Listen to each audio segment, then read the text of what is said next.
It is a whole sweet life we're coming from the cold. Good afternoon or good morning, wherever you are. We're live on YouTube. I got my friend Steven here, who has lost 324 pounds in 2 years. I want to talk about Steven's story with him and have him share his journey with you guys, because he is an absolutely incredible fat loss story. It's probably like the most dramatic. I'd say it's the most dramatic fat loss I've seen in such a short time. I've seen people lose a lot of body fat, but 324 pounds in 2 years, Steven has lost. And that's just incredible. So, Steven, how's it going, man? It's going good. It's good. Right on. So, you started losing weight a little over 2 years ago, or was it exactly 2 years ago? So, the keto journey I started on, I was a little bit heavier. I was 6'10" on my own. I was trying like in August to lose some weight, and I was doing it kind of weird. I would like rinse off hamburger, take all the fat away, put it with rice and some vegetables. And I went from 6'10" down to 587 in like 2 months. Didn't really get anywhere. And then in September, I was watching, podcasts. I like the UFC, and I was watching Joe Rogan, and he was talking about this keto and how it makes it feel and the food on it. And that kind of got me thinking, this is something interesting. So then I started doing some more research on it. And I read, Jimmy Moore's book. I got on the internet and I found a bunch of stuff. I found you and Dr. Berg and Stephanie. And I kind of like for that month of September, I just got everything kind of ready. And I said on my birthday, I'm going to start this keto. And that was October 6th, 2 years ago. And I was 587 when I started. 587 pounds. So you started keto, 587 pounds. Can we, I'd like to kind of back up a little bit and talk about what it took to actually get to 610. That was maybe your peak weight. I mean, shoot, it could have even been more, right? It's like, how did you weigh yourself even at 610, Well, we have like industrial scales here. They go up to 1,000 pounds. I just go weigh there because you can't weigh on any other scale. And I grew up on a farm too, so it's easy to go. I knew where those scales were. You just go to I did it on the balance beam. They're probably more accurate than a digital, and that's the heaviest I was. That's where I started. And then once I got down to 550, I bought a digital scale from Amazon that goes up to 550, and then that's what I've been using it. Yeah. Okay. Right now of which looked before. Let's do a screen share real quick. How do I do that?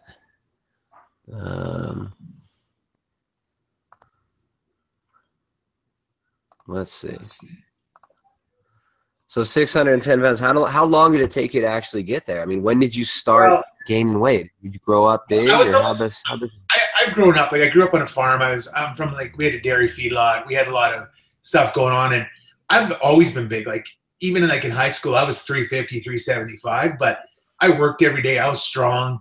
I was I was heavy, but I was really strong and good shape.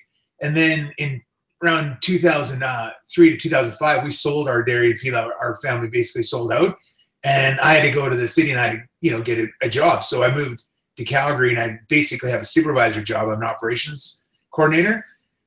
And it slowly kind of crept on, like all of a sudden, you're going out and you're eating and you're not working out as hard. And, it just kind of kept on and kept kind of going, and you lose a few pounds. But, over 10 years, all of a sudden you get into a certain point where you can't really work out. And it's like, oh, I just have another pizza or some more chips or sandwich. And it just kind of crept on that way. All right. So here's you when you started. Yeah. When did you take this picture? That's 587 there. 587. When was it that I first talked to you? We talked in March, right? I mean, you were already well on your way in this journey when we met. Yeah, March. Yeah, I started October 6th. I talked to you in March. I just needed a little bit more advice. Yeah. Mm-hmm. So, and by the time you talked to me, you'd already lost a significant amount of weight, right? Hadn't you already lost almost 100 pounds when you talked to me? Yeah, near 100 or a bit more. So you lost between October and March, you had lost near 100 pounds. That's that's so amazing. So all right, so you started keto. Well, Yeah. I mean, let's go back. What was your diet like before you started keto? Well, I was like, I did love sandwiches. I was a sandwich guy, chips, and then pizza. Those are my three kind of favorite things I liked. So those are pretty consistently, So it wasn't the best diet. Quick food, just like kind of whatever, just, hey, what do I want to eat right now? I'm going to eat it. Yeah, I'm a single guy, and then you work all day. You're like, do I want to cook? Oh, no, I can just call the pizza delivery guy. The point was I kept saying to myself for like 2 years before that, I'm like, I'm going to stop today. This is my last one. It's my last one. But then you get home and then you order another one. It's kind of like you just keep justifying yourself. You figure that day I'm going to start, and then you don't. And then you order it again and you order it again. And then the problem is you get so out of shape that, you're so far gone that you're just like, oh, I just need this. That was the only thing that kept you kind of happy. Is the emotional side.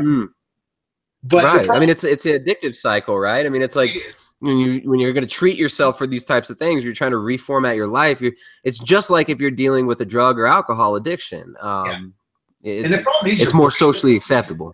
Right. And the thing is, your brain races quite a bit. You're always justifying yourself. Hey, no, I should do this today. I need to get healthier. But then you're like, the willpower wasn't there. It's just like, no, I'm just going to order that pizza. Then all of a sudden you feel good. But then after you eat it, you're like, oh, that sucked. And then it's that high and that lows all the time, And I really had nobody to tell me what to do. I'm single. I've been single my whole life, but I do what I do, and nobody tells me what to do. So I had nobody to really get on my case. Except my family that lived quite far away. So 610 pounds, you were still working. Oh, I was working every day. What the funny part is? I was a big guy, but I was still mobile. I could walk upstairs, and I traveled, and I golfed, and I still live in life. The problem was when I had to go up a big staircase that, I was puffing a little bit. Like vertical didn't treat me so good when I was that big. And the other problem was, the other problem being that big is traveling. I got on a plane. It was hard to get seats. Like I almost had to have the armrest up. People look at you. Go into a restaurant, you can't sit in a booth style. You have to have a chair with no arms. Like there's a lot of, the other problem that I really want to do is like there's a lot of logistical problems, fitting into places, turnstiles to go through and, stuff like that. It's not easy being a big guy, So there's a lot better ways to do it. Noe Villalpando says you got great teeth. He says your teeth are super white. He's in the chat room right now. Just throwing that out there. You're getting compliments. I drank a lot of milk when I was young, so. There you go. He had plenty of vitamin D, vitamin K, getting that calcium in. It's funny. It's like everyone thinks that teeth health is about calcium, but there's so much else going on there. It's actually magnesium, vitamin K, and vitamin D are important. So you were outdoors a lot as a kid too, right? I mean, you worked on a farm. Since basically grade 1, we grew up at a dairy farm and we milked like 200 cows. We had a feedlot. I had to get up every morning early before school and work, and I worked every day after school. The only time we really got off was during school, and then we had chores to do, and then we worked on weekends, summers. So yeah, I was big, and we never really had junk food when we were young. We had just we had tons of meat, potatoes, the farm kind of food. My dad didn't really like any of the noodles, any stuff, so it was always vegetables, meat, potatoes, a lot of that kind of stuff. And we worked hard. So you're eating whole foods. You had you're outdoors. You live on a farm, so you're out in the sun. You're getting vitamin D. Like you're connected to the natural light cycles around. You're probably waking up when the sun comes up, going to sleep when the sun goes down as a farm boy. We were up at 4:30 in the morning, 5 o'clock every day. It's so interesting to me. It's like you were doing most of the things right? I mean, you're eating a whole foods diet. You're eating meat, potatoes. Yeah. What do you think it was? I mean, what do you think it was that was throwing off the balance and making you hold on to weight and start gaining? I don't know. I went to doctors. They thought it was my thyroid, but they just told me I went to 2 or 3 doctors, and I went to a specialist. They told me I had one of the slowest metabolisms in the world. He says, if you were a caveman, you would live very well because you store food like I've never seen. And I have friends who eat the same amount of food as me, and they're skinny, and I was working just as much. You know what I mean? So I just put on weight really quickly, and maybe it's the sugar and I don't know if it's metabolism or just the way my body processed it. Yeah. It was weird, and it just kept on adding on. It was just packing on through over the years. So you grew up on a dairy farm, and then what do you do? What do you do for work now? What's your work entail? I'm an operations coordinator. So we have a franchise. We have 23 stores, and I babysit a lot of employees. I'm just keeping up brand standard, making sure everything's doing. I just do a lot of walking and talking, and I'm in my vehicle Work your butt driving. off. But it's not really work. Like, it's not physical like I was doing on the farm, where I was able to like do a lot of physical work, which kind of kept me in No, that but area. the brain takes more calories than any other part of the body. The brain uses more metabolic juice than anything else. So, I mean, even if, you're walking around, you're talking to people, that's energy. That's mental, emotional, physical energy all day long. So, I mean, how amazing. It's like most stories you see, like someone over 300 pounds, usually super sedentary, right? But you start pushing into like 400, 500, 600 pounds. Most people are bedridden, they've got bed sores. It's like you are the complete opposite. Such an interesting kind of case study to me. Looking at your lifestyle, looking at how you grew up. It's like if by everyone's metrics in like the alternative health community, you're outdoors, you're living on a farm, you're eating a whole foods paleo diet when you're growing up as a kid. For the most part, you still got really, really big. So it's very, very interesting to me. Yeah, and the thing was, like, a lot of people see my picture, they're like, "Oh, you don't weigh 587." Those guys that are, that kind of weight and that stuff. But I was that heavy, but I was pretty mobile for a big guy. Like, the problem that I was having near the end here. I was 45 when I took that picture. I want to retire here when I'm 50. I'm done working. But the problem was, like, I want to actually go hiking, traveling. I'm going to be traveling for 10 years. That's what I'm going to do when I retire. And I want to go see all of North America. I want to go see the world. I can't do that when I was that big. So I said to myself, I've done fairly well in life, and here I'm going to throw it all away if I don't start, getting myself in order. And I was kind of like scared. The other problem I was having a lot of water retention in my lower legs. So that was another scary part when I got that big. So I needed to do something there. And the other one, I was having trouble sleeping, of course. I call it the Buddha. I would sit on the edge of my bed and just sleep sitting up. Because I was so big, I could just sit there and fall asleep that way. And that was the best way I could sleep. Wow. So I was having a problem with the sleeping. You didn't take any pictures or videos. You should have took a video of yourself sleeping sitting up, man. That would have been good memory. 20 years down the line. Yeah. I got friends. They used to always laugh at me. They'd come in, like, we'd be on a business trip or something, and I'd be sleeping on the side of my bed, and they're like, "What the hell are you doing?" But that's when you're like those old vampire movies where they like rise up. And... So it was tough. And the other part is when you're traveling, like people don't realize, like, there's a lot of people that comment, like, you're switching the supermarket. Kids, they're the most honest kids in the world. They're like, "Look how fat that guy is," and then the mother tries to say something. There's a lot of that kind of stuff near the end. Is like, you know what the problem is? I don't blame any of those people saying it. Like, I did it to myself. Like, I got myself there, and I believe I got myself there. I can get myself out of that hole. But I was never willing to do like a bypass surgery or take any pills. I put it on that way. I should be able to take it off that way. But I never really found the right formula to do it. And I basically saw Joe Rogan, and he was talking about keto, and he was so pumped on it and just explaining how well he felt. And then he told us one time he went off and he went on holidays. He had like a milkshake and, some food. He felt so bad. Then he got right back on it. He's like, he's probably the most inspiring that got me into it. And then I started doing a little more reading. And then that's where I really found out, like, hey, all those foods on there, I love that stuff. I could do that, no problem. Let's try it. And so I basically did my research for a month. And then on my birthday, October 6th, I basically said that day I'm starting. I got rid of everything in my house that I wasn't keto. I actually hired a personal trainer. It's called Fitness on the Go here in Canada. His name is Travis Clark. I basically hired him. I said, we're going to work out 5 days a week. So I put a gym in my garage, and he came to my house. We did 5 days a week. We started out working out and doing keto, and that was 2 years ago. And now we are kind of where we're at. So you just kind of, like, for me, it was cold turkey. I wasn't going to, do it slowly or do it. I just basically said that day I'm starting, and I've never looked back. And it's probably the best decision I've ever made, because it's a pretty easy transition once I started. So, what I really like about your mind state and the way you started out like this too, is there was no like blame, right? I mean, it's like you took responsibility. You said, all right, this is the situation I'm in. This is what I have to do. You didn't even get mad or butthurt when the kids were, being kids. And, I mean, how did that make you feel? Like when a kid, you're walking through a grocery store and some kid's just like, "Mom, look how fat that guy is," or like, "Whoa." Like, You know what the worst part about that is? I felt so bad for the parents because they were so embarrassed. The parents were more embarrassed than I was. I was like, whoa, you know. Yeah. The difficult. That's funny, man. That's You know funny. what the other part It's is? like the kid just like pure innocence and just saying what they see, and then the parents like got the guilt and the shame of like, my child and all their programs. That's hilarious. But you know the other problem was too, like say you go to a friend's house and they have IKEA furniture. When you're that big, IKEA furniture is not very good for me to sit in. I broke a few of my friends' chairs. I broke a few of the couches. I broke some futon beds in my day. When you're that big, Yeah. furniture is not good. Like patio furniture didn't fit. And the other problem was I worked out quite a bit. I was traveling quite a bit. I had to watch where, you know, if you're going to go sit at a restaurant, it's like, no, I can't sit in that booth. I need a table with no arms, a chair with no arms. And when you're on a plane, that was, thank goodness I've never had to pay an extra fee. A lot of times they'll move me up to first class. So it's kind of funny.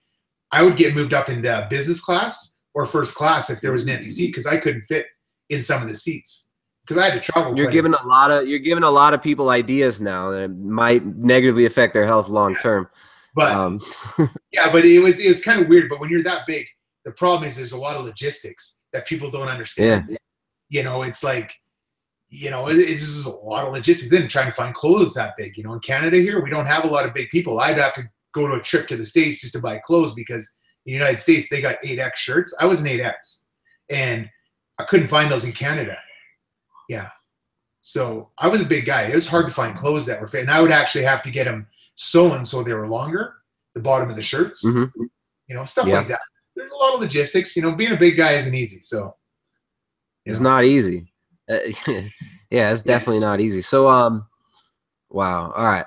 So you decided I want life. Like I want to go travel. I want to go do stuff. And if I'm going to travel, I can't be 600 pounds because it's just not going to work. You started doing keto, 100 pounds within like 6 months. And you said the diet's been the easiest. Go for it. Good. Well, I said so when I started the keto on October 6th, my first week, I lost almost 30 pounds. A lot of it was water weight. Then after that, it was consistently, you know, 7 to 10 pounds a week I was losing.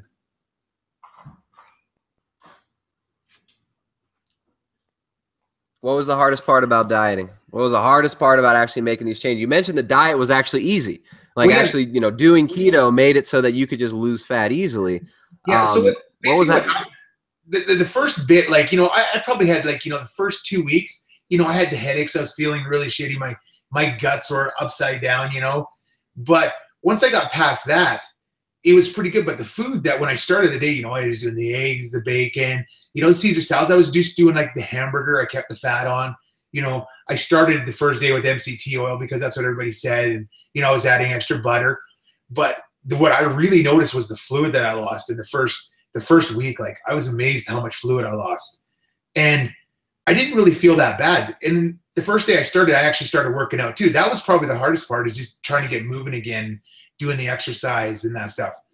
Once I got into about a month of keto, I was like just cruising. Like I wasn't even that hungry. And the food was so good. And then it just kind of kept getting better and better and better.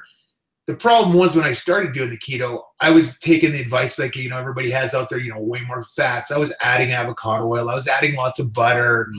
You know, I was adding too much. It was a little sometimes hard on my guts. I was like, why is my gut so like, you know, oh my God, this is a little hard. But I think I remember you mentioning that like you're having trouble digesting all the food and all the fat when you contacted me. And if you had lost 100 pounds, force feeding fat, like you're literally like your body the whole time, it seems like it was just telling you, hey man, we've got it covered. Let's kind of tap into some of these stores here. The reserve tank's overflowing. And so before I got to you, I was doing 3 meals a day. And I would sometimes have a little bit of snacks, but the difference that like a lot of people do keto when they're even that big.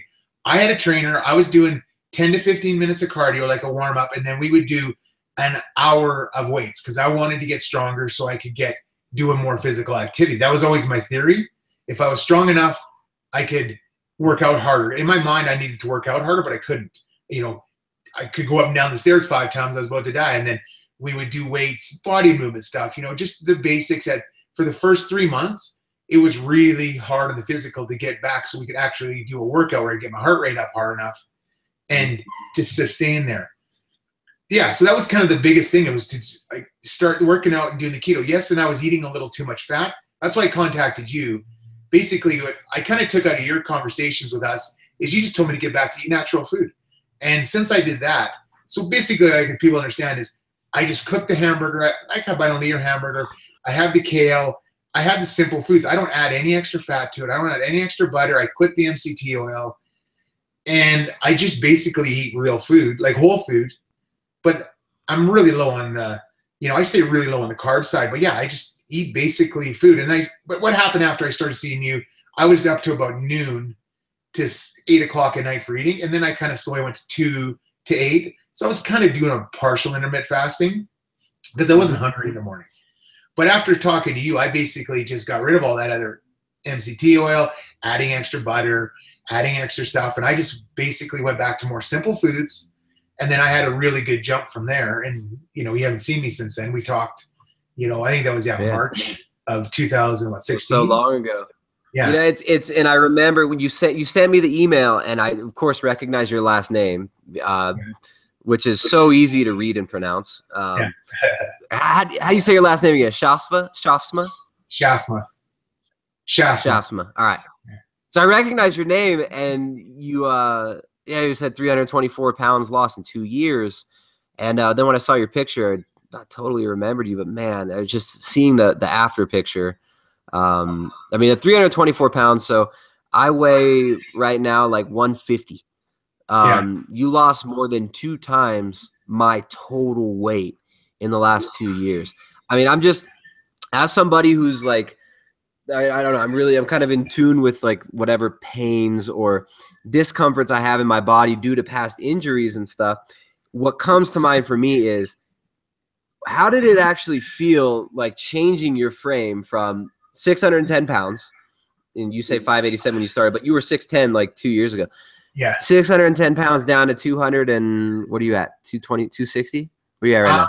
I'm about 262 right now. I'm down, like since I weighed myself last Friday, I'm down 2 pounds. All right. So you probably walk a little different. You probably move a little different now that you've got. I'm quicker. Yeah, I can. But you know what the funny part about this? Everybody always asks me that question. They're like, oh, you must feel so much better. You must feel like this. But tell you the truth, I started that day. It's just like saving money. Day after day after day, it gets a little bit easier, a little bit better, a little bit easier, a little bit better.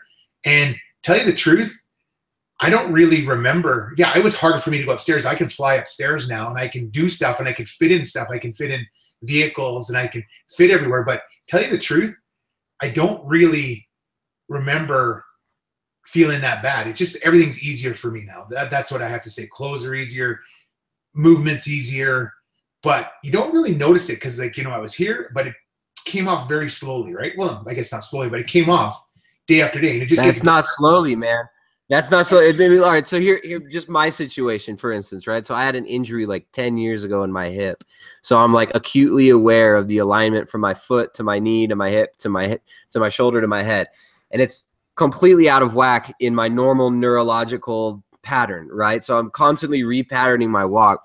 I'm curious, did you feel like having to consciously connect to your body in a different way? Like, do you ever feel like your arms, the way that they flow through the air and all these things, they've got to neurologically rewire, and all the fascia in your body,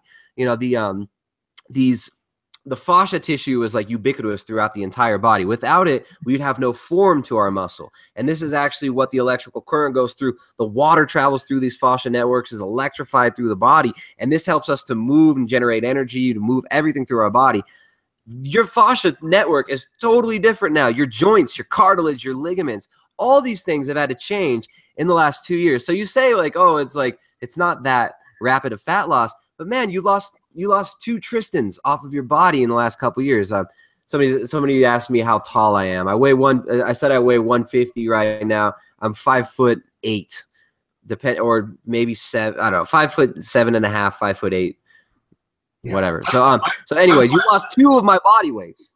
I'm 5'11", and I've always said a big frame. But the thing is, when I was even that big, I never had a joint problem. I never had a knee problem. I never had a back problem.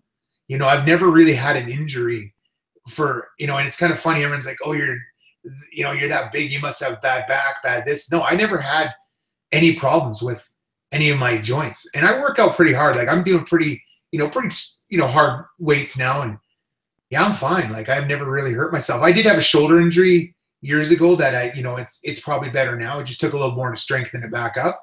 But that's probably the only Wow. thing I've actually had a problem with. Wow. So the diet was easy. Getting on the workout was hard. I mean, what about the social aspects of changing? You know, I mean, 2 years Well, ago, you got to have friends or, acquaintances that you haven't seen for a couple of years that you see out in public all of a sudden, and you're like, hey, what's up? And they're like, who's this guy? What do you want? And they're like, oh, shit. That's Steven. yeah, Um, that's happening quite a bit now. I never really took my picture much when I was big. I stayed out of the spotlight. I had my close group of friends. Now I'm doing it a lot more. Socially, everything's going really well. Like people do see quite a huge change. So yeah, that really works. So when I go back home, like I live, 5 hours from where I grew up most of my life, and you go back and see those people are pretty astonished. They can't believe that you went from here to here. And the biggest thing was when I did my 2 year here, and I sent you those pictures. I have quite a few friends that are around me. They don't even remember how big I was. I had to send them the before and after pictures. They're like, holy shit, I never realized how big you were. Because they've seen me every day. I work with them and I, hang out with them. mhm. So they even forgot how big I was, So yes, there is quite that transformation, like for people, they're pretty amazed. You know what? The other thing about this keto thing, I've probably inspired like 10 of my friends to start doing it. They always ask me what to do. I kind of give them some basic advice. And I've had 3 friends that went from 250 in like 3-4 months down to like a 170, 180. And they can't believe how Mhm. easy, So the biggest thing is, I preach the keto life. I don't like sugar. I hate carbs. And they all think I'm a little like a preacher, but I'm like, I proved a point here. You can do it. And you don't need all these Yeah. surgeries. And it's never really hampered my life. Like the food is so, I don't know, if you like this kind of food, it's so easy to do. And I've tried to diet my whole life. I've tried to lose weight my whole life. I wanted to be smaller, but all those diets out there with like, the low fat and the rice and the vegetables, even like the vegetables people think are healthy aren't healthy, It's Mm. this diet is so easy. It's not even a diet. It's an easy lifestyle, there's so many good foods and you keep losing weight on it. And right now, like I told you, since May 1st, I've been doing the 23-and-1 intermittent fasting because I started to slow down a little bit. So May 1st, I started doing 1 meal a day. And I basically have 4 pieces of Swiss cheese with some cream cheese and some bacon bits. That's my appetizer. And then I have a kale salad, which is like 5 ounces. And I put some olive oil with my own spices on. And then my other meal, I make it once a week. I have 2 pounds of organic hamburger. And I have a pound of kale frozen, a pound of spinach. And then I put a bunch of spices in there. And I put some shredded cheese in there. And I divvy that out to 2.5 cups. And that's all I eat for 5 days a week. And then on the weekends, I'll have some bacon and eggs, or I'll change something up on the weekend a little bit. But during the week, I have that same meal. And I've been doing this since May 1st. And I've had probably felt the best I've ever felt. I've been getting the best gains like on my cardio and on my weights, like on like strength and everything. So you don't need a ton of protein. You don't have to add any fat. And I eat at the end of the day. It's kind of, I don't eat till like 7, 8 o'clock at night because I work out at 6 o'clock because I have to work during the day. So I work all day. Then I go do my, 45 minutes of cardio, I do my weights, and then I go have dinner. And I've been doing that, and I've been having pretty good success on that. And I've never felt better. And it's the easiest I've ever done because I'm having 1 meal a day. And I'm probably going to do this for quite some time because it's probably the easiest I've ever done. I've never felt better. And I can go 2 days. I just went home on the weekend for our Thanksgiving, and I worked all day. I worked out. Then I drove out to my house. I didn't even eat that next day because I just didn't have anything. I worked out. I never had a meal until 7 o'clock. So for 2 days, and I did 2 pretty hard workouts in between. So for me, I don't know. It's just seemed to work out. The intermittent fasting, but you got to work your way into it. You can't start at the beginning. I did 3 meals. I worked myself slowly into it. But once you get into, a couple years down the road, you can actually do that. And it's cheaper. It's easier. Even when you're traveling, I don't know. I don't get that hungry, and I don't really think about that food. The food doesn't bother me. I could have pizza and chips that I used to love in front of me, and I haven't ate for 2 days. I wouldn't even think about touching it. So So with the intermittent fasting, just for the audience out there, the way he's doing it, he went from 610 pounds. Now he's 262 pounds. He has a significant amount of body fat to tap into. His body's been storing that fat for a long time, and he's dialed in and refined his habits quite a bit. And he's on a very strict schedule. He's very dedicated to what he's doing. Just because this is the way that he's doing it, the one meal a day, the highly refined, not refined, but the, I was going to say refined, restrict. It's not refined. It's not restricted because it's what you're choosing, but it's very consistent, right? You're eating the same foods all the time, clockwork, boom, that's my meal. Boom, that's my meal. This is a way to go about it. It doesn't work perfectly for everybody that way, and everybody's got their own individual context. So especially females out there, I would suggest females, people who've got night shift work, people who are under a lot of stress, people who have a history of psychological stress and emotional stress throughout the day. Intermittent fasting to the extreme like this can actually end up causing a little bit more stress and making it more difficult for one to lose body fat or sleep well. Now, in Steven's case, it's working fantastic. So it's like, I mean, what can you say? It's, wouldn't say for Steven, this is not right. It's obviously it's working for him and it's going really well. One question I got for you, what about electrolyte levels? What have you been doing for electrolytes? You make sure to get enough salt, magnesium, and potassium each day?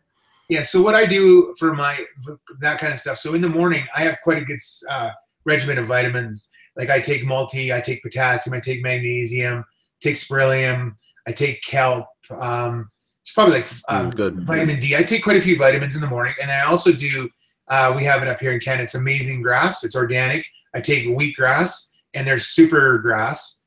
I take that just with water. I have that in the morning. And then so you're getting loads of micronutrients. You're getting the micronutrients from the vegetables and those grass, the green powders. I think those could be a really good addition for people who are busy like you. I mean, you're not trying to make, broccoli every day. No. Sometimes it just can't happen. And some of these green powders can be fantastic for that. So you do take magnesium. How much magnesium do you take? I take 500 milligrams, whatever that pill is. I take 4 of the potassium with the iodine. I take the Now brand. That's why you can get up here. I like the organic stuff. So I have quite a good, and I've done that ever since I started. The other one I do every morning too, when I do my wheatgrass, is I do 4 tablespoons of apple cider vinegar and 4 tablespoons of organic lemon. So I do that. That's my morning. I have those every morning. And that's what I've always so you got a little bit of, building up the stomach acid right there in the morning. Very, very interesting. Have you tried putting your big meal just in the morning instead of at night? No, because for me, it's like I have to get up. Hungry. No, for me, because I don't work out in the morning. If I was maybe not working and I know you've talked about that to have it in the morning to start. I've thought about it, but with my schedule and the way everything works out for me, I like to do the workout. After the workout, I'm actually feeling like, okay, it's time to eat here. That's kind of how I feel some days, So I like having that meal. I feel so satisfied at night. I fall asleep right away. And then I get up and I'm ready to go for the whole day. The problem is I wouldn't be able to be consistent in the morning having that meal because I have to be at work. That's my biggest problem. For me at night, I have the time to do the meal, and it's kind of worked out good for me. I know you're supposed to work out earlier in the morning because your circadian rhythm, but I sleep like a baby. Like I'm ready to go to bed by 10 o'clock, 11, and I fall asleep just like that. I wake up at 7 by myself. The biggest one thing I'll tell you when I first started this keto, I had a real problem with sleeping. But after a month, I could not believe it. After probably 2 weeks, my sleep got so much better. My mind, your mind's always racing and you're always thinking these thoughts. That all cleared up, like the cognitive functions. Like after a month, I was so much more mentally clear and my sleep got so much better, even being still that big. That was a huge part of that I've really liked. How about your performance at work and the way that you handle stress? Has any of that changed since the massive fat loss? Well, I don't get stressed that much. I'm the type of guy that doesn't get stressed. I've had a fairly good lifestyle, and I've been in a lot of stress in the past. This job I have is not too stressful. You just got to get your work done. Yeah. My stress was I was overweight. I want to retire here. I want to travel the world. I'm going to retire at 50. I'm going to go travel. But my biggest stress was I was so damn big. And why did I do that to myself? And I've done well in life. Am I going to not be able to enjoy what I've done and go travel? That was stressing me more than the work side of it and all that. So that's why I've said, I got to get this done. I have a goal. I'm going to retire at 50. you know, I had 3 more years, so I just keep getting in better shape and go from there.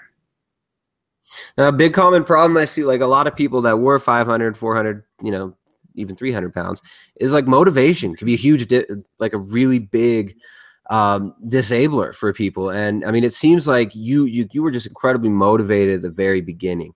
You got any advice for people about, you know, I mean, individuals who may have 200 pounds of fat loss ahead of them that they need to go for, and they just, you know, they haven't been able to pull the trigger yet. I mean, you got any strategies for keeping yourself motivated? It seems like it's a lifelong thing of you just working your butt off, being a very focused and, you know, happy and enjoyable individual. But what kind of advice you got for people? And then I got another question. People keep asking, how do you get your teeth so white? So basically, what I always consider it back to, I've always been pretty successful at saving money my whole life. And people say, okay, you want to retire at this early age. Yes, but I started really early, and I just started saving money every month. I just went without some stuff. And it's kind of the same thing when I decided the day I'm going to start losing weight. I did it to myself, and we got to start doing it. You take it every day at a time. You don't try and think, oh, what am I going to be at 6 months from now or a year from now? You just got to take it a day at a time. And there's days where I'm tired and I want something extra, or I don't want to work out, but I just do it because I said to myself, I have to achieve this goal. And you just got to do it. Yes, you have those thoughts in your head. No, I don't want to work out. I'm just going to sit in my chair and watch some TV and, you know, play on YouTube or whatever. But nope, get out of your chair. Even if I'm supposed to work out at 6 o'clock and I sat in my chair at 8 o'clock, I get out of my chair at 8 o'clock. I go down to my gym and I work out. You have to tell yourself to do it. You can't make those excuses in your head to say no. And it takes a lot of time. It ain't going to change overnight. Like, I was big, and my goal in 2 years was to hit 250.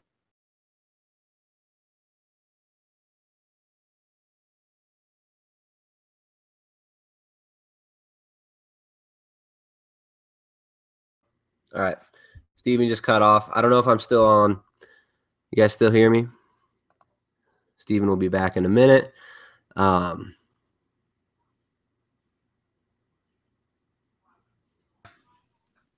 Steven, can you hear me? Yep. All right. We cut off for a second there. I think we're good. Yeah. So that's kind of my whole philosophy is. So you just make yourself do it. It's like no excuses. When the excuses start to rise, you tell them to shut up and you move aside, and I'm going to do what I said I'm going to do. Right on, man.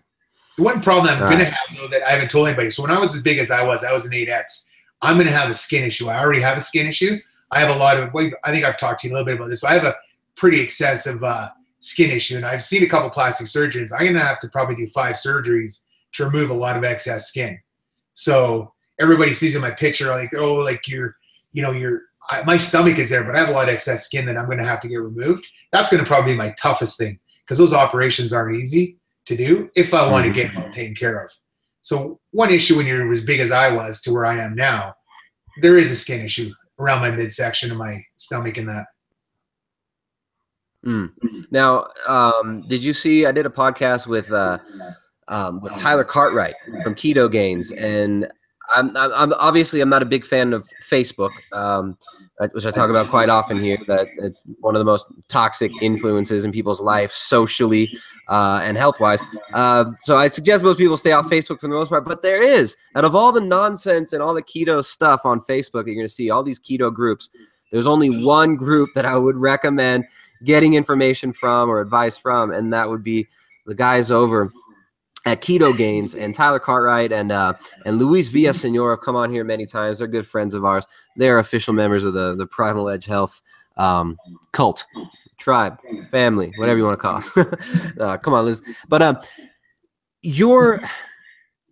the skin issue, Luis's girlfriend, or fiance now, she's actually a surgeon in Mexico who specializes in skin removal surgery.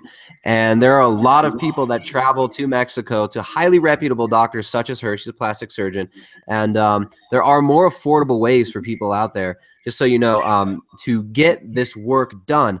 So anybody who's concerned about skin issues, you might want to check out my podcast with Tyler Cartwright from Keto Gaines and maybe even just jump on the Keto Gaines Facebook group and ask some questions there, because they might be able to lead you guys in the right direction on finding a good doc, whether it and it probably would be in Mexico. But yeah, and you know what she actually uses? She's a plastic surgeon, and she's been using for the last couple of years a ketogenic diet on all of her patients, and she finds that they seem to be recovering far quicker than the patients that are not on keto and have a lot less issues post-surgery as well. But yeah, it might be something you want to look into. I could put you in touch with Luis and his lady Marisol if you'd like one day. But yeah, I think in the States that can be a very costly procedure. Yeah, like in Canada here, like I've priced it out to get the 5 surgeries I'd need to take care of everything. It would probably be 50,000 Canadian. So it's a little pricey. Yeah. And then none of our medical, we do have free medical here, but they don't cover it. They'll only do if you have like a pregnancy or like surgery. But yeah, and then we have to pay for it up here too. So well, it's amazing. I mean, it's like the amount of actually loose skin that you might be holding. You know, what in Tyler's experience, he thought like a lot of the stuff he was holding, he would think was still fat. But when he got a lot of this skin removed, I mean, there could be, 20, 30 pounds of skin that is just, your body hasn't processed out of the picture yet. And shoot, I mean, you might really, if the skin weren't there, you might be sitting at 220 right now, my friend. Yeah. But no, it'll come. I still want to get down to 2. Like my body type, they tell me I'm supposed to be like 185. I don't think I'll ever get there. I think I'm going to be like 220, 225. I think it'll be good for me, in my frame. Like right now I'm down to like an extra large shirt. Depends which some, maybe it's a 2X, but like I'm down to 38 waist. And every like kind of 5-10 pounds I'm dropping. I seem to be going down in pants. Like in the last little bit here, I've dropped, pant size after pant size. So yeah, the weight's slowing down a little bit. I'm doing like half a pound to maybe a pound a week. Some weeks I do more. Some weeks it's a little less. It's been kind of weird, the weight loss. Before I was pretty damn consistent. I was doing 7 to 10 a week a lot of times. But now I'm starting. You had 400 pounds to lose at the time. It's like now you're getting closer to your goal weight, and you're so much further away from that 600 pounds. I mean, remember, your body was used to being 600 for a while. So it's the closer you get to your goal weight, the longer it takes, and it kind of tapers down. Like the bell curve kind of tapers down there, and you stop losing so quickly. But yeah, I think the end stretch can be even like the most stressful for some people, because they'll get a number in mind that they want to hit, and they'll have lost 100, 200 pounds, but they wanted to be 215 pounds. And that last stretch, it can be hard to be patient with it for sure. But I mean, man, the progress you've made. I mean, a pound a week, most people would be so happy with that progress too. So I mean, you're still doing well, man. You're still going fast. One of the other big things too about the keto that people don't understand about the keto diet, it's a really easy diet. Like I travel for work a lot. I go on holidays. I was in Mexico last Christmas for 2 weeks. We go the first week of December, and I was down there for 2 weeks, all-inclusive resort, tons of food everywhere. I lost 13 pounds those 2 weeks, like on holidays. The difference is I would get up in the morning, go to the gym, work out. But I was like, well, how do you do it? It's like, well, no, we had like a la carte restaurants. I just, at Japanese, I said, I want shrimp cooked in butter with extra broccoli. Or, you have the breakfast there. There's no excuse, even on holidays, even on traveling, even like if you just go into your hometown, you can stop by a supermarket and pick up something. There's no excuse not to do keto. Keto is very, very easy diet to do, and even when you're traveling, there's no excuse.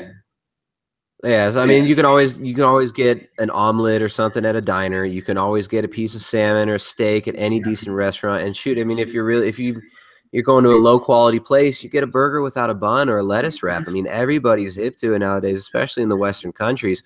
Like they'll give you the lettuce wrap. They'll usually even have it on the menu, because the popularity of low carbohydrate ketogenic diets is skyrocketing now, and for good reason. I mean, you got stories like this: 324 pounds in 2 years. He lost more than twice of what I weigh in 2 years.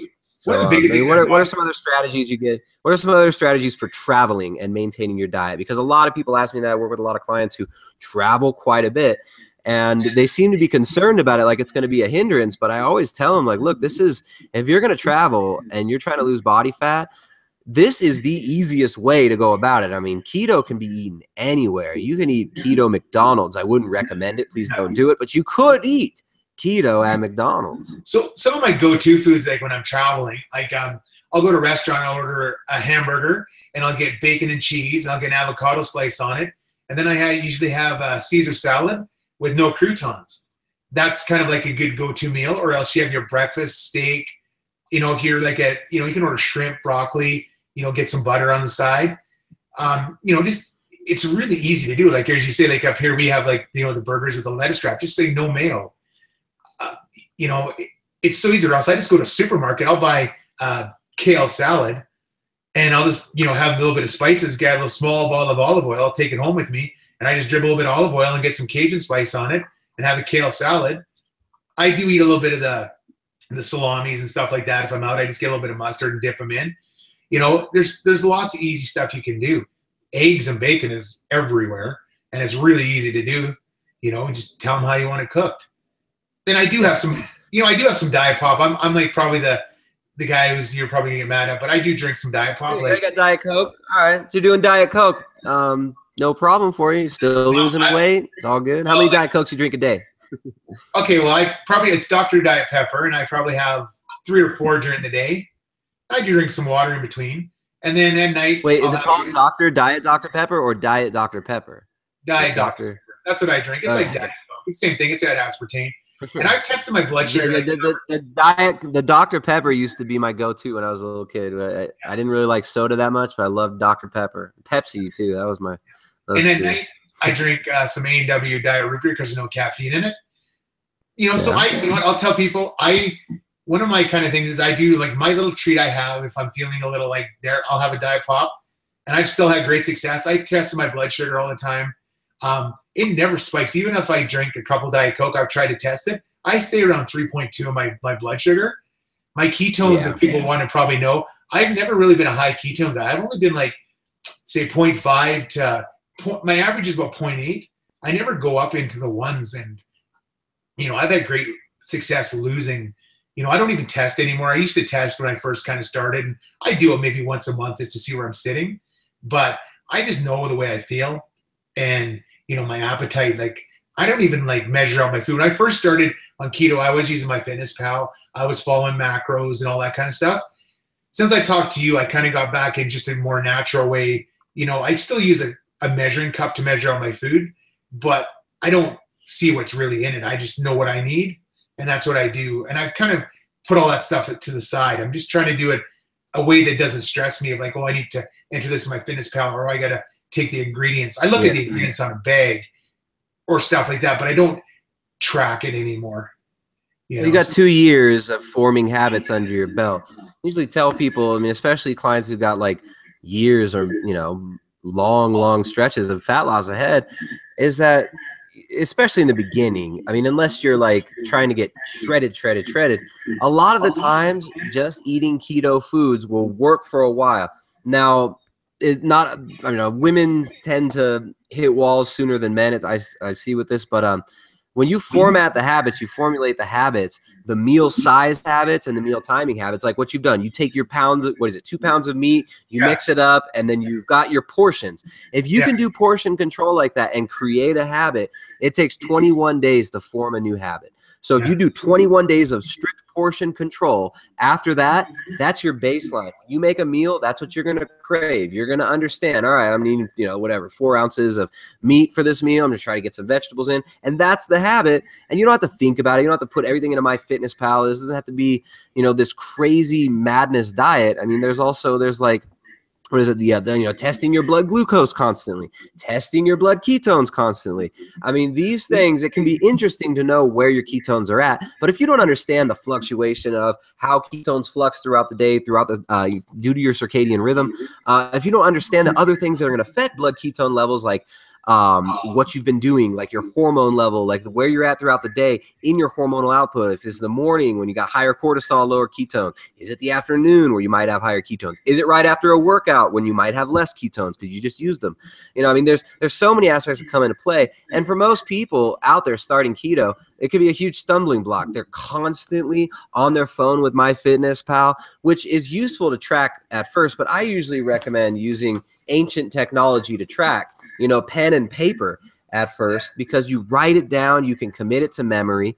And but yeah, you don't need to spend hours and hours counting up every single calorie you eat. If you can form those habits in the first period, and that's what you did, you formed your habits over, you know, the last 2 years. I mean, there's no way you're going back to the old way of eating now, you know, and it's, you know, the habit's there. So have you had any forays into, you know, carbohydrate? You have any carb binges or refeeds or cheat days? I've never touched a carb since the day I started. So to me, like, it doesn't make sense. I know you talk about it. People talk about it all the time. You don't have to do it. Like, and the funny part is I have never cheated. So that when I started that day, I told myself I was going to start, and I never touched a carb again. I've just done the keto, the 3 meals. And if I did have a snack, it was a keto friendly snack. And I stayed that way. Now I don't even snack. I just have the 1 meal a day. I've never had to do a refeed. And one of the biggest things that, you know, people talk about, oh, you need to carb for, you know, to gain size and, you know, for weight. I've been like lifting weights. Like my gains have been really good here in the last 6 months since I've been doing the intermittent fasting once a day, having that small meal. And I'm still gaining muscle. I'm getting stronger. I'm getting size of my legs, my arms, everything. So, and my cardio's gone way up. You know, I'm, you know, increasing my cardio and my length. I can do it. So yeah, that whole carb thing. All right. So I'm sharing the screen right now, as you could probably see. Here's your first picture. This is before. Yeah. Check out the background. I think this is really interesting to see how your surroundings have changed. You got the walker right there. How often were you using it? Oh, that was my table saw. Sorry, that's just a table saw. Oh, it's a table saw. Oh, okay, I see it now. All right. It would have been cooler if it was a walker, because if the walker had traded for all this equipment, you got the golf equipment, you got boxing gloves, you got the balance, the stability ball. I'll send you some pictures of my gym. I think I did one time. I have a full gym. I have in my garage. So I started this. I bought a gym. So I have like a, you know, a full apparatus. I got like, you know, cage, cable machine, all that kind of stuff, free weights. And I also have a rower concept too. I have, you know, a treadmill. I have a bike. You know, I have an elliptical. You know, I invested some money into it, because the part is I don't like going to a gym. It's kind of a pain. There's too many people there. It's dirty. I like having my own thing. It's right in my basement. I come home, boom, I get on it, get her done. And I still have my trainer. He comes 3 days a week. I've kind of cut back to a couple of days. But when I first started, like for me, I had a trainer 5 days a week. It was maybe that appointment. Maybe that was part of my success. He kept me moving. Everybody kind of starts this keto thing. Oh, exercise is hard. Maybe you can't because physically you're in that. But I physically couldn't do a lot of stuff. But I, you know, as I said, day after day after day, it got better. Until I could actually start working out, where I started getting there. And, you know, your gains are there. So a big believer in this diet is you can't just do the diet and think, oh, I'm going to lose the weight. You got to start doing some movement. If it's walking, going up and down stairs, doing some calisthenics, you know, weight training, you got to keep moving every day. You got to do something. Yeah. Well, you know, a big part of generating ketones is you need to move lymph to actually move the ketones and the fatty acid through the body. So, I mean, sometimes individuals can't necessarily, you know, you're not going to be able to do intense workouts. So a lot of the times just real simple movement is required. You know, I mean, just basic movement, like some shoulder rolls, you know, standing and breathing into the diaphragm and doing like 40 shoulder rolls, 2 sets of 40 shoulder rolls, and then switch it. Go upside down, pinch your back a little bit lower, and go backwards. 40 shoulder. I mean, just basic movements like that, connecting to the hips. I mean, there's things you can do, movement that you can do lying down on your back, just to mobilize the hips, to get the lymph flowing, because it's of vital importance. It's not just like it's the, oh, your body needs exercise. Your body needs movement. The body needs to move through space. And I mean, even just getting like a swing, that like a suspension swing, and swinging like a kid. can be an incredible way to get like a workout. That's not even a workout, because you feel your body moving through space, and that moves the lymph in different ways. So, you know, moving the body in dynamic ways, moving the body through space, even like riding a dirt bike or like a motorcycle or something like that. If you're, you know, if you're light enough to do that, that can be really beneficial and not super strenuous. Yeah. No, that's probably what you just mentioned there about movement. One of the biggest things when I was like heavy, to get up off the floor, like even to get down on your knees to get back up, that was always a struggle. The one thing I do notice now, I can pop up and down off the floor like nothing. So to move myself, like if I was sitting in a chair on a couch when I was that big, I could hardly get out of some of those deep couches. Or if you had to like kneel down or lay on the floor to get back up, that was tough trying to lift, 587 pounds up. But the lighter you get, it's easier to, get down, do push-ups, get back up, just pop around on the floor, The movement is a lot better now. And you can do a lot more exercises too, so. There you go, guys. I mean, this guy's started out 610 pounds. Right now, 264 pounds. Movement, desire, determination. I mean, it's just like we've got to some of the takeaways I'm getting from this is get up and do it. Make yourself do it if you have to. But this is incredible. Stay on course. Like don't ever get discouraged. Like some people say, I've had weeks where I didn't lose any weight and I've always pretty well lost weight. I had weeks where, I stalled, but then I just worked out a little harder, watched my diet, and boom, I went again, You cannot get discouraged. You got to look at the long term. It's like I always say about saving money. I invest money in the market. It goes down, but then it comes way back up, So at the end of the day, you just got to stay steady every day after day after day. And don't say, I'm just going to have this chips or something at Thanksgiving. I just had Thanksgiving here in Canada, and my family, I went home. They cooked me some nice little meatballs. They cooked me some bacon. I had that. They had their turkey and everything. There's always something you can do, and you can still be in family. My friends go out drinking. I just order a Diet Coke, or I have water or soda water. I just have water, or I drink a Diet Coke, pretend I'm drinking with them. You don't have to have alcohol to feel that you're joining in. I still go out on a lot of social things. I just drink Diet Coke. One thing when you order Diet Coke. And do any of your friends, are your friends offended that you're not having alcohol? Probably not, because they're actual friends. Yeah. And I've never. And I think that's a big part for a lot of people. A lot of people will surround themselves with social circles that are reinforcing negative behaviors and then expect these negative behaviors of you to be a part of that social circle. I mean, a lot of people during the live broadcast will talk about, my friends are always telling me like I should be drinking with them or that I should be eating these crap foods with them. Well, it's like, hey, sometimes we got to change other things other than just what we do and the food that we put in ourselves. Sometimes we got to change what we surround ourselves with, because that influences our reality as well. Yeah. And one of the big other ones here that I've had the trouble with is like the doctors here. My doctor doesn't know what I'm doing. He thinks I'm crazy. He tried to, after I started, I was, a little higher on fats. He's like, I'm going to put you on statin. I'm going to put you on this stuff. And I said, no, I'm not going to do it. The doctors do not understand. They think I'm crazy. My friends mostly think I'm crazy because they don't understand the keto stuff. And I got a lot of friends that are vegetarians. They think I'm nuts.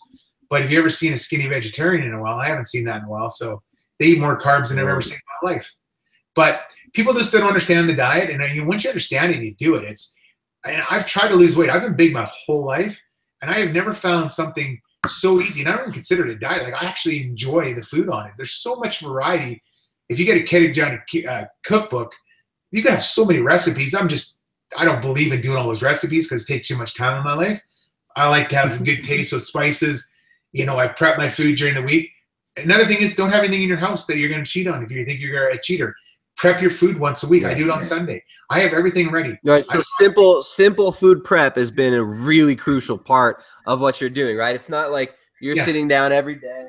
I gotta make this new gourmet meal. I'm gonna use, I'm gonna do some smoked ham, and I'm gonna make I'm gonna make a glaze, and I'm gonna have to burn it with a torch and all this. You don't do this nonsense. You're just doing simple keto meals, and this is, that's a major part of what we've been teaching here for years. And that's why the Ketogenic Edge cookbook is all based around just simple whole foods meals. It's not, a bunch of insanely complicated stuff. We're not trying to go crazy gourmet with everything. We teach you how to make gourmet good food that'll fit your palate, that'll give you the nutrition you need.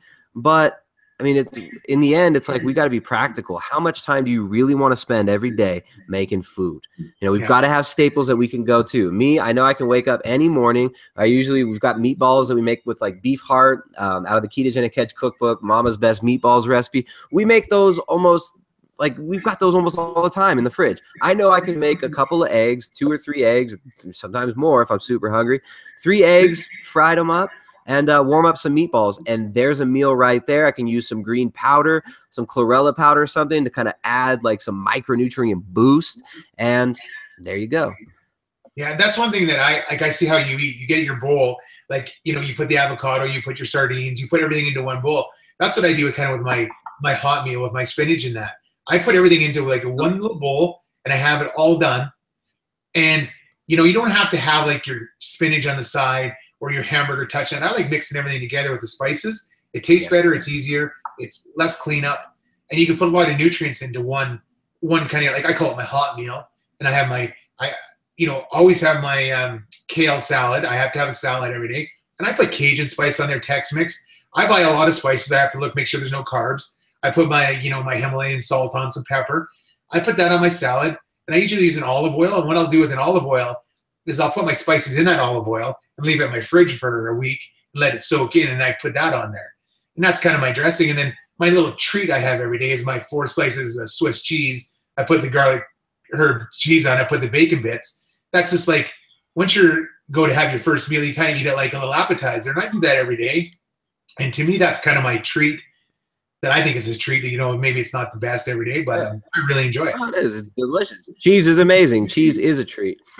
My daughter would rather eat cheese than sugar. Yeah, I'll tell you that. Same here. So, all right. Somebody was asking if I had weed on my shirt. I don't have weed on my shirt. Unfortunately, it's a Coca Light shirt. Probably made in China, but it said from Peru. A friend of mine brought it to me. That's a coca leaf. Mate de coca is super popular. The coca leaf, they actually make cocaine from it, but it's been chewed for thousands of years, actually, in its whole plant source. It's not like a narcotic like that. It's actually a very beneficial medicinal plant that they've been using in the Andes for thousands of years. Wouldn't have even survived in the high altitude of the Andes, the Ecuadorian or the Bolivians. Would not have been able to survive many of these harsh conditions without the coca leaf. So yeah, it's not a pot leaf. I don't have any pot leaf shirts, guys. Sorry to disappoint you. Don't own pot leaf shirts. But all right, so keeping it simple recipes, your go-tos, your staples, those are crucial. Let's see. What else? I've got 1,000 questions I can ask you. What about like the emotional aspect of losing all that weight? I mean, did you have any? It seems like you set your mind to it. You're a little bit of a different situation. A lot of people who were 500, 600 pounds are incredibly depressed when they start their journey off. Depression and inflammation are intimately linked. The gut and the brain are so linked together. With you, it seems like you had low stress. You were a relatively happy guy before that. But do you notice that your mood or the way that you interact with the world has changed much since you lost all that weight? Yeah, I would say that's a huge part. Like before, when I was that big, I would not go to like social situations, concerts, go out a lot. I would just go home from work, stay home, watch TV, just kind of be to myself more. Now I go out all the time. I go to concerts 3-4 times a month. I go to, parties. I went back home this last summer here. I've been home every long weekend. We live on a big lake out there. I've been going out on the lake with everybody, boating. I'm way more social. I don't even think about not going out. I'll do a ton more stuff now. Before I couldn't really because of the size. It was really damping. So yeah, the social aspect has been really good. I'm able to do a lot of stuff. I fit in all the seats. Because when I was big, I couldn't fit in the seats at concerts. I couldn't go to a hockey game. I couldn't do a lot of stuff. I couldn't walk up all the stairs. The parking lot was a mile away, public transit. So yeah, being this much smaller, your life is so much better. I go on hikes. What I want to do is I'm going to basically retire here in a few years. I want to go travel all North America in a vehicle, go see all the small towns, do the hiking, do states. What kind of vehicle? I'm going to get an Earth Cruiser from the States. It's a Mitsubishi Fuso, 4-wheel drive. So nice. Yeah, you'll go to earthcruiser.com. You'll see it on there. FX. Nice. So, yeah, So it's funny living in Ecuador. I have no idea like what are the popular cars nowadays because I've been in Ecuador for 8 years now. So I don't even know what's out there. When I left, there was still a Unimog. You probably know what a Unimog is. You know, a Unimog kind of looks like that. No, it's basically, dude. I drive a 1982. I drive a 1982 Blazer. Like, which is cool. That's a cool. That's what's available. Yeah, but no, I want to go travel for the next 10 years, and I want to be in good enough shape to go do the hikes. I want to go see all the sites. I want to go down and do. After I've done that, I'm going to go to Australia, New Zealand. But I couldn't do that when I was that big. You know, I'd done well in my life earlier on, and I was saying to myself, you know, like, why have you done so well? You know, your family's done well. You know, I got to get in shape here. I want to do this stuff in my mind every day. I wanted to learn how to sail. I wanted to go travel more. I want to do all this stuff. Couldn't do it when I was that heavy. And I just said to myself, I'm going to be here. I got 5 years. I started at 45. In 5 years, I want to hit my goal where I'll be able to go hiking. I'll be able to do everything I want to do. So I have till I'm 50. So it is kind of my goal. I still got another 3 years left here to, you know, succeed on all the rest of my stuff that I need to do. I think it's a really important aspect of it that you had something you're looking forward to, right? It's not just, oh, I'm running away. I don't want to be fat. It's more like, I want to do this, and this is what I want to do with my time and with my life. I think a lot of people skip that step of like, well, I don't want to be depressed, or I don't want to be angry, or I don't want to be fat. But I mean, it seems like a big part of what kept you successful is you were moving towards something. You weren't running away from something. You were moving towards life. But you know what the biggest problem nowadays that I find is like trying to find food. You go to a supermarket trying to find something that's carb free or doesn't have all that bad stuff in it. Like, I feel sorry for people unless they get really in depth into keto and understand it and actually try it for a longer term time. It's a bad time out here, you know, like, you know, for food. Everywhere you go, everything is like carbs, and you know, it's a tough one for us keto guys is to find straight up keto food, you know, some days, but it's out there. Yeah, absolutely. Absolutely. Yeah. Well, that's why actually making your own food is so important, right? It's like we can't walk into a store and buy a pre-made keto meal. We've got to understand the process of like, we have to know how to make foods for ourselves. Yeah. And understand food and micronutrients. Like you talk about your mock and stuff like that and spirulina and chorea. I take those in like a vitamin form. But I believe in all that stuff, and I've taken it since day one. And I take a multivitamin.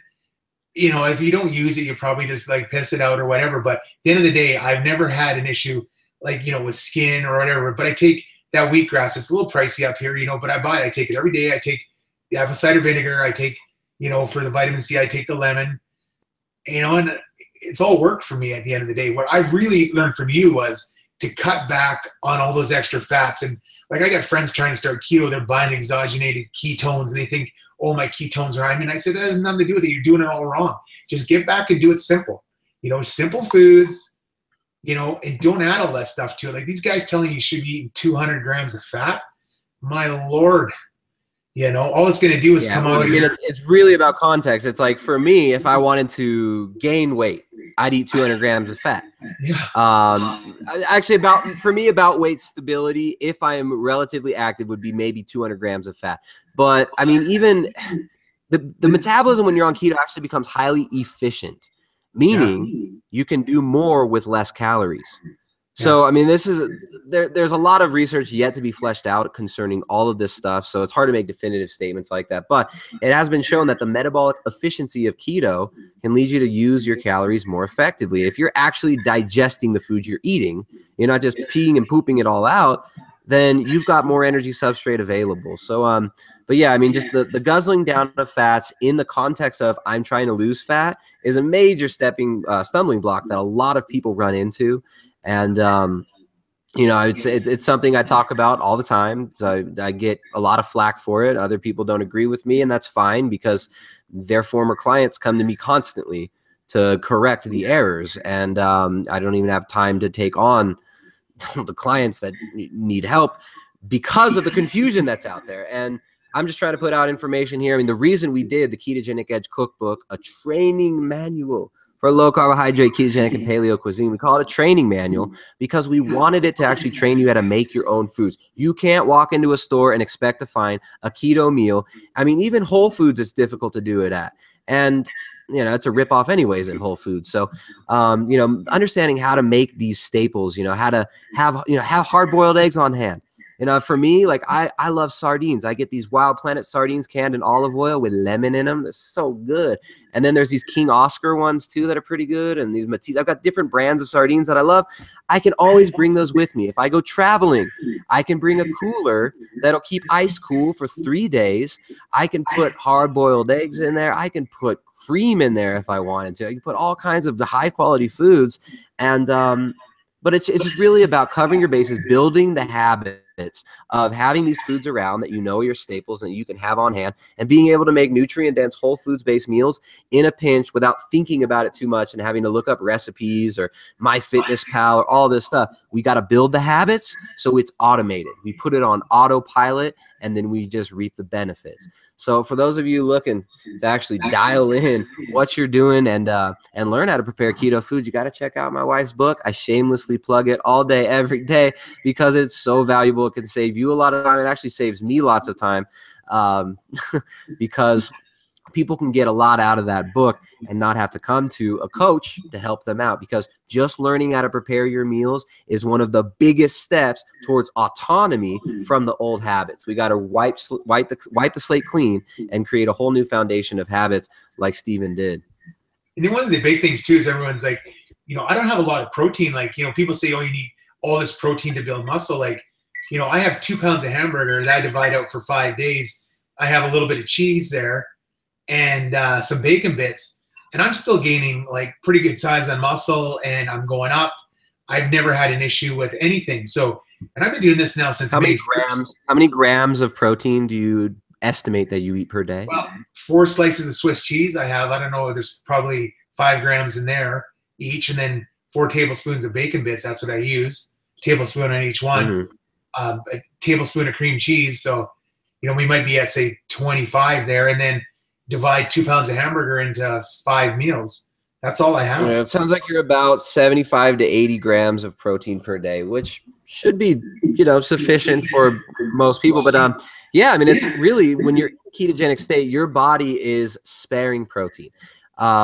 People go really extreme on both ends. They go extreme with protein restriction, or they go extreme with proteinophilia. It's like you don't need 300 grams of protein a day to build muscle, but also you don't need to restrict your protein to 40 grams a day so you can be in ketosis, right? There's different contexts and different situations that require different macronutrient spreads. And the body is really intelligent. The body doesn't need 10 pounds of meat to build muscle every day. It's just, we give ourselves enough amino acid, enough of the substrate. You want to maintain the lean muscle mass you have through positive lifestyle, through proper meal timing, and through sleeping enough and having your hormones right. Then you're not going to be catabolizing as much, and your body can effectively use those amino acids that you put into it to rebuild. So, it really comes down to lifestyle and, stress levels too. Higher stress equals more cortisol, equals more breakdown of protein. Steven is obviously a well-balanced dude. He's a Zen master over there. He works a job where he's dealing with people all the time. He's on his feet all day, and he doesn't get stressed out. So, it's all about context, and stress reduction and actually keeping a healthy mind state is of crucial importance for fat loss long-term. Because the mind and the body are inseparable. The body is the extension of the mind. It behaves as the mind tells it to behave. So Ronald Whiteman says, isn't too much protein bad for the kidneys? No, it's actually not. They've done studies on 4 grams per kilogram, or no, 4 grams per pound of body weight per day, people. And it's not bad for the kidneys at all. It's actually a myth perpetuated by vegans. But you don't need as much protein as you probably think you need if you're following the fitness industry bros who are marketing protein powders and supplements for you, because you can never, it's nearly impossible for the average individual to get in 250 grams of protein per day from Whole Foods. So what do? You got to buy your expensive whey protein powder. What is whey protein powder? Well, it's the waste product left over from when you make cheese, a very, very marketable product. And yes, there can be some quality ones, and whey in and of itself can have some benefits on the immune system and stuff, but Going so crazy on the protein, absolutely unnecessary. But also, don't be afraid of it. You don't need to be afraid of protein kicking you out of ketosis. A few extra bites of protein is not going to destroy your progress or destroy ketosis. Your body tightly regulates its energy substrate usage, and protein is not very easy for the body to break down and turn into energy. It's used for rebuilding tissue, not for energy under most circumstances of health. So, yeah, man, totally agree with you there. What about fiber? You find fiber is important for you? What do you do about that fiber? A lot of people, some people like high fiber, some people like low fiber. The fiber question, the F word. I have those greens, the powders. I have that every morning. So there's some, but I have that kale salad every day, and I'm more normal. I was having a problem when I was eating at the beginning, all those fats. Like some days, man, it's like you go like peeing through an eye of a needle out your butt. Like some of that fats was too much on my digestive system. And since I've been basically I talked to you last year, I just go back to the normal foods. I'm just basically, everything's normal now. You have to have that kale. You have to have, I have a lot of kale in my hamburger. I have a lot of spinach, and I eat a kale salad every day. So to me, that's more than enough fiber. Everything works perfect. I don't have any issues. Right. I had issues before when I ate way too much fat. Let me tell you that. What was the issue?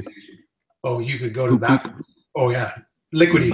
Blasting ass. Yeah. So you don't need that fat. And that's what everybody says. You probably do, the first month to get in, like everybody says, yeah, you need it to suppress your appetite. But after that, cut back. Like these people that are adding all this extra butter and like I know Jimmy Moore, you read his book, he says his lather everything in butter, but no, I don't think you have to do that kind of stuff.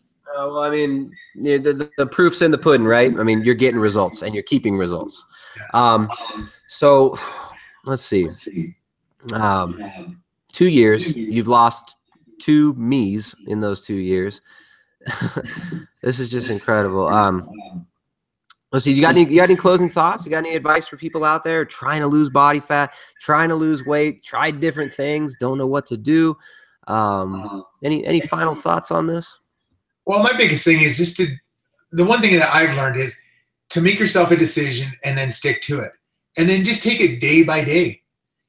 Don't try and have all these goals where you're trying to hit it down 6 months down the road. Just do day after day and keep it simple. Like everybody thinks that they have to have all these different kind of meals, all this different kind of food. I got to change this up. No, just keep it simple. Make sure that you're exercising every day or doing some kind of movement. It's walking. And if you can increase it, don't stay at the same level. If you can increase it slowly and get better and better and better, you can't keep doing the same cardio. You have to increase it. You have to increase your weights. The other one is, if you're feeling good and you're not hungry, then don't eat. Eat enough food that you need to maintain and feel good. And if you're feeling full, then keep pushing back. Like when I first started, I was 3 meals a day. Then I got down to 11 o'clock, 12 o'clock, and then I went to 2, and then I ended up at 4. When I was at 4, I was talking to Tristan, and then I basically stayed from that 4 to 8. And then I just made my meals a little bit smaller because I was feeling better. And then until I got to the intermittent fasting, and I found out what kind of works. It's just keep it simple, do it every day, and don't think about cheating because you will see results. And I have one of the slowest metabolisms. Like my whole life, I have been a big guy, and I ate the same as I have friends that ate, and they're skinny, but I don't know what with my metabolism. This keto stuff works, and the food is so good on it. And don't ever think that you're suffering. And, you will make a change. Like I was very big, and, I didn't even think it was that good of a goal. Like I wanted to hit actually a bigger goal, and I kind of missed it a little bit. But at the end of the day, in 2 years, we've done fairly well. Being consistent. Right on, man. So consistency, simplicity, keep it simple, eat real foods. Don't slather everything in butter. You don't need a cup of coconut oil a day.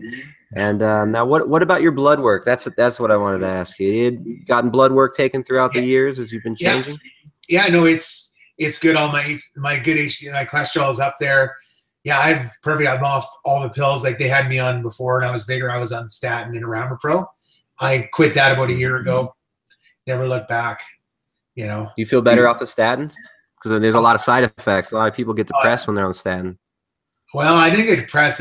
You know what the problem before when I was bigger, my mind used to race. I'd be thinking about all these scenarios. I don't know what that's called, but Like I would plan out my whole life in my head. It was always buzzing. Like when I went to bed, I could, never sleep. I would be thinking about a million things, or I should do this.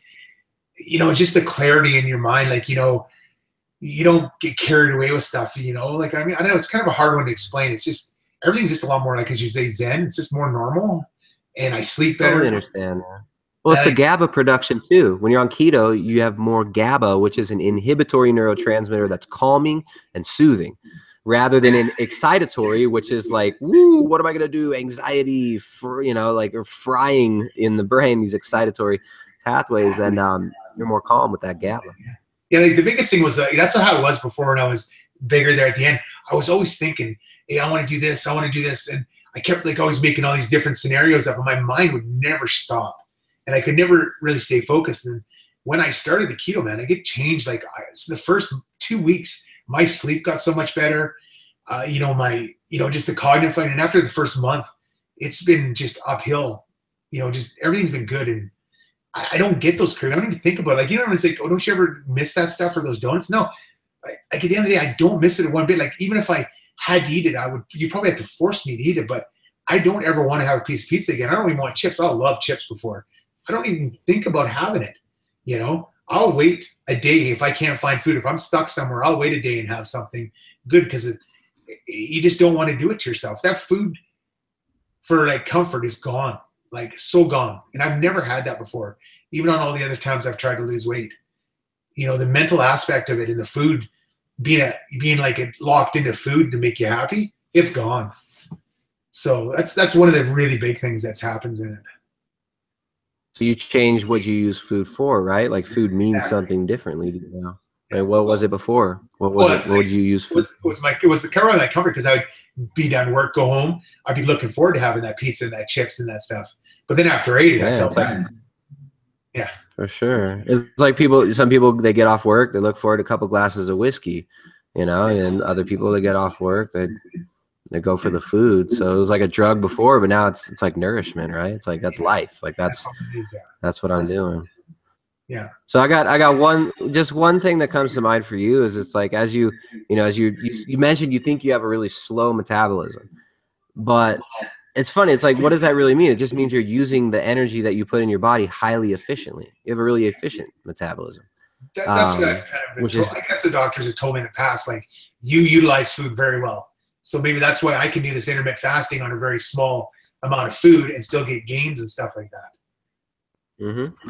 So maybe that's what it is. Now, as you move forward, like you're getting closer to your goal weight after the really intense restriction of the time restricted feeding, eating 1 meal a day, having very, very low calorie diet. You're probably going to find that once you get closer to your goal weight, that you're going to want to increase the caloric intake and maybe even increase the meal frequency, because your body's going to be leaner and you're not going to have as much fat stored to tap into. So, just people out there, just because something works now, always got to be ready and dynamic. Like Steven, he's been changing what he's been doing the whole time. If something starts to feel a little bit off, he's making adjustments and changes. So, yeah. I'll probably I'll probably will increase. I'll probably do a 4 to 8. I might have 2 meals a day. But if I know I'm going to gain a little bit of weight, then I'll pull back.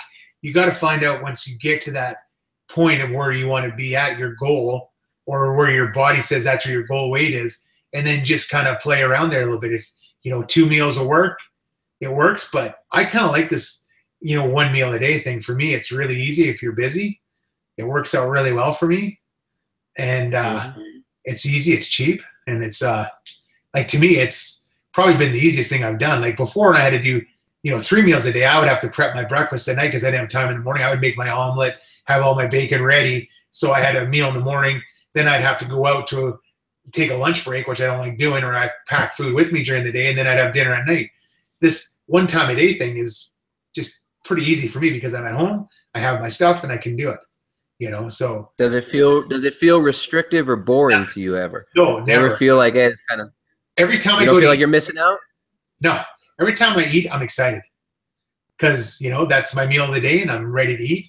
I just went through, I had to do back home for Thanksgiving. I did 2 Thanksgiving dinners, and the one I had my little bit of meal that they cooked for me special, I didn't miss anything. I've been out to a lot of dinners. I travel a lot. I go out to a lot of events. I never miss anything. I never feel I have to do it. So it's You a feel it's like a you gained mindset. anything? It's like some people would see it. Oh, well, you're missing out on all these carbs. You're missing out on this and that. But I mean, this guy's gained his life. Like he's going out. He's socializing. He can sit in chairs. People don't make fun. Like I mean, it's not like he was worried about being made fun of. But kids don't point at him and be like, "Oh, look at that guy's huge now." You know, he's not having to deal with these things before, and he's loving life.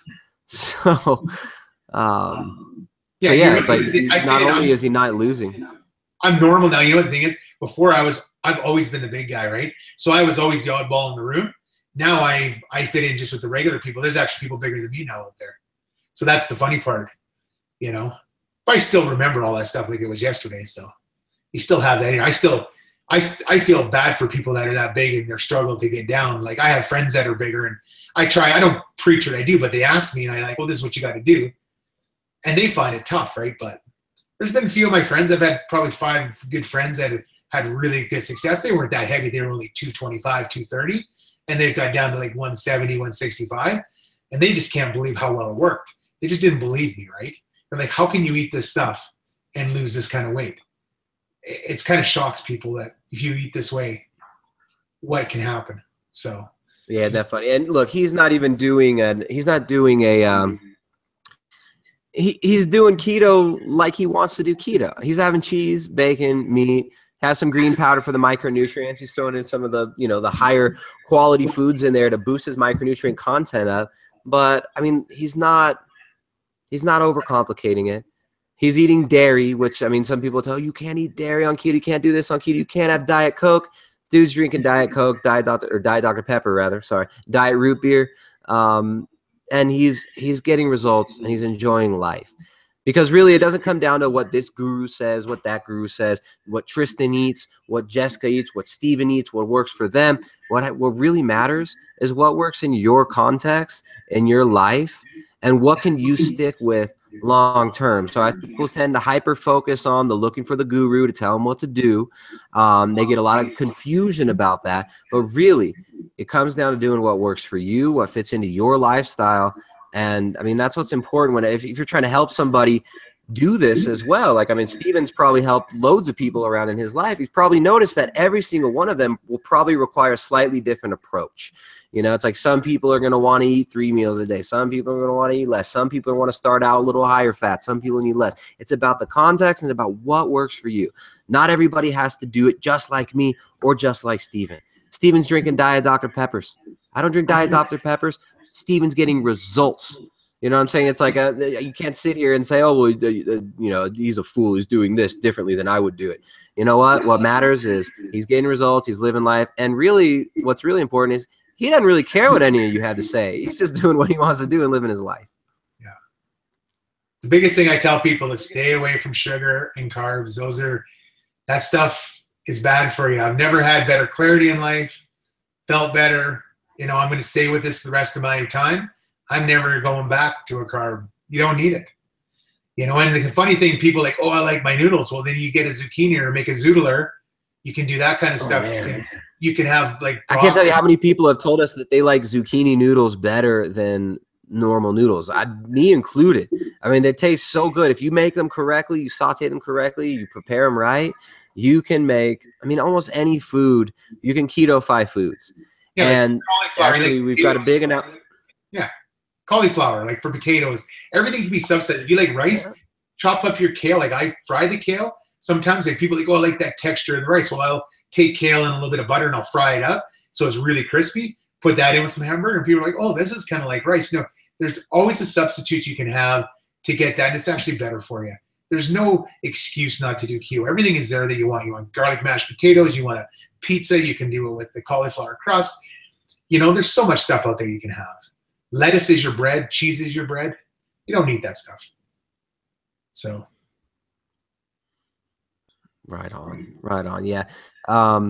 Simplicity, determination, sticking with it. I mean, it sounds like being honest with yourself is kind of a big deal with this whole thing too, right? Yeah. Right. So I'm going to wrap this up because It's been an hour and a half already, but it's been fantastic talking to you, Stephen. For those of you who are looking for fat loss or looking for the magic formula for fat loss, I'll be the first one to say there is no perfect way of doing anything. There's a million different ways to do keto. There's a million different ways to do low carb, high carb. But you know what? A low carbohydrate ketogenic diet can be one of the best tools you could possibly think of for fat loss, for reducing inflammation. And Stephen here has shown just how easy it can be to lose a significant amount of weight. He lost 2 times my body weight, more than 2 times my body weight in the last 2 years. And he does a simple plan. He's keeping it basic. Carbohydrate restriction can be one of the best things for people trying to lose body fat long term. Stephen, is there any way that people can contact you if they're interested? I mean, do you have any future plans or anything? I know it might be you're kind of a private guy and you got your own life going, but where can people find more, or what would you suggest to people to learn more? Well, they can ask you, and then you can send me an email. No, I don't do too much contact that way. Good. Yeah, right no, on, guys. So you can put some comments in there, and then if you want, you can send me an email, Tristan, if you have a question or right something. On. I'll say if there's any good comments on the videos and and on the page we put up, I'll send them your way. And Okay. But yeah, guys, it's not as complicated as everyone likes to make it. At the end of the day, Tristan, you helped me the most actually when you told me to simplify the foods. Like, I did a lot of reading. I've done a lot of research on keto for everybody out there. And I actually contacted Tristan because I was watching quite a few people.